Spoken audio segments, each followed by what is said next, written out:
जंगबंदी के लिए ভারতকে টেক্কা দিতে দক্ষিণ এশিয়ার আকাশে বদলে যাচ্ছে শক্তির সমীকরণ, আর সেই পরিবর্তনের কেন্দ্রবিন্দুতে এখন বাংলাদেশ।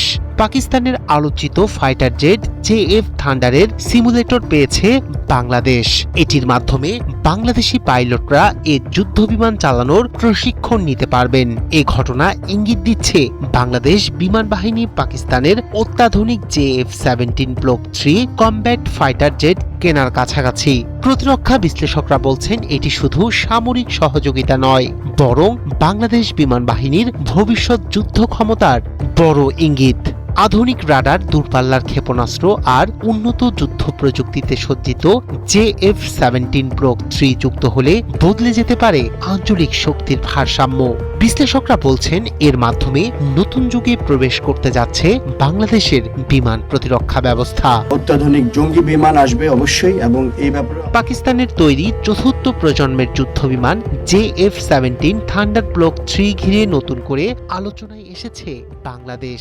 আন্তর্জাতিক প্রতিরক্ষা বিষয়ক সংবাদ মাধ্যম ডিফেন্স সিকিউরিটি এশিয়ার প্রতিবেদন বলছে বাংলাদেশকে জেএফ-17 ব্লক 3 একটি অত্যাধুনিক কমব্যাট সিমুলেটর দিয়েছে পাকিস্তান।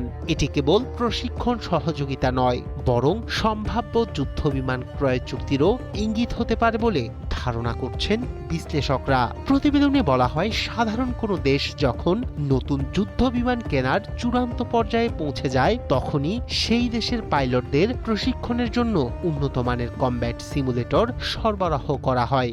সেই বাস্তবতা থেকে ধারণা করা হচ্ছে বাংলাদেশ ও পাকিস্তানের মধ্যে জেএফ-17 ব্লক 3 নিয়ে আলোচনা অনেক দূর এগিয়ে গেছে। খবরে আরো বলা হয়েছে বাংলাদেশ প্রথম ধাপে প্রায় 16টি জেএফ-17 ব্লক 3 যুদ্ধবিমান কিনতে পারে। পরবর্তীতে সেই সংখ্যা 48 পর্যন্ত বাড়তে পারে বলেও ধারণা করা হচ্ছে। সম্ভাব্য এই চুক্তির আর্থিক মূল্য প্রায় 720 মিলিয়ন মার্কিন ডলার হতে পারে বলে উল্লেখ করেছে সংবাদ মাধ্যমটি। জেএফ-17 ব্লক 3 হচ্ছে পাকিস্তান ও চীনের যৌথভাবে তৈরি আধুনিক মাল্টিরোল কমব্যাট এয়ারক্রাফট। এতে রয়েছে অ্যাক্টিভ ইলেকট্রনিক্যালি স্ক্যান্ড অ্যারে বা AESA রাডার, আধুনিক ইলেকট্রনিক ওয়ারফেয়ার সিস্টেম এবং দূরপাল্লার PL-15 ক্ষেপণাস্ত্র বহনের সক্ষমতা।